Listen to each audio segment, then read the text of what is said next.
আমি বিনয়ের সাথে বলতে চাই, একজন মানুষের যেন আমরা এই সুযোগটা হাতছাড়া না করি। আল্লাহ তাআলা দুনিয়ার আসমানে এসে তারপরে বান্দাকে ডেকে ডেকে বলেন, আলা মিন মুবতালান, তোমাদের মধ্যে কেউ কি অসুস্থ আছো, ফাআফিয়াহু, আমি তাকে সুস্থতা দান করব। আলা মিন মুস্তাগফিরিন ফাগফির লাহ, তোমাদের মধ্যে কেউ কি আছো ক্ষমা প্রার্থনাকারী, আমি তাকে ক্ষমা করে দিব। এভাবে ডেকে ডেকে আল্লাহ তাআলা দিতে থাকেন।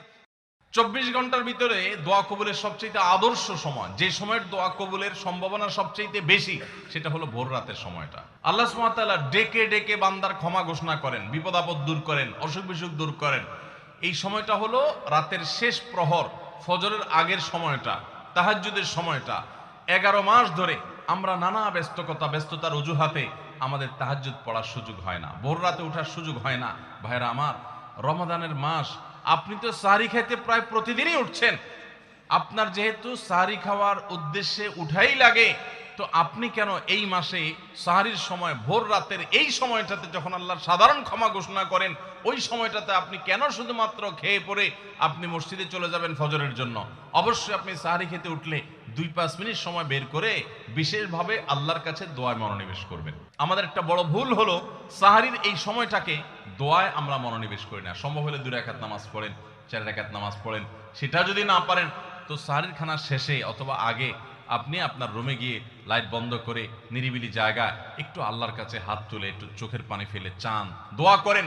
দোয়ার এই সুযোগটা 11 মাস আপনি পান না, রমজান মাসে সাহরির উসিলায় পেয়েছেন, তো আপনি সেই সুযোগটা কেন হাতছাড়া করবেন? আমি বিনয়ের সাথে বলতে চাই, একজন মানুষের যেন আমরা এই সুযোগটা হাতছাড়া না করি। আমি পারতপক্ষে কোনোদিন এই সুযোগটা হাতছাড়া করি না ভাইরা।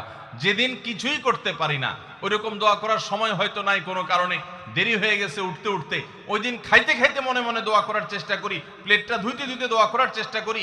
কারণ মুয়াজ্জিন ফজরের আজান যখন দেন, ওয়াক্ত যখন হয়, তার আগ মুহূর্ত পর্যন্ত আল্লাহ তাআলা দুনিয়ার আসমানে এসে তারপরে বান্দাকে ডেকে ডেকে বলেন, আলা মিন মুবতালান, তোমাদের মধ্যে কেউ কি অসুস্থ আছো, ফাআফিয়াহু, আমি তাকে সুস্থতা দান করব। আলা মিন মুস্তাগফিরিন ফাগফির লাহ, তোমাদের মধ্যে কেউ কি আছো ক্ষমা প্রার্থনাকারী, আমি তাকে ক্ষমা করে দিব। এভাবে ডেকে ডেকে আল্লাহ তাআলা দিতে থাকেন। টোটাল 24 ঘন্টার মধ্যে যেই সময়টার দোয়া ফেরত দেয়া হয় না, যেই সময়টার দোয়া মিস হওয়ার সম্ভাবনা খুবই কম, আপনার দোয়ার বেসিক শর্তগুলো ঠিক থাকলে এই দোয়া কবুল হওয়ার সম্ভাবনা জোরালো, সেই সময়টা হলো ভোর রাতের সময়টা।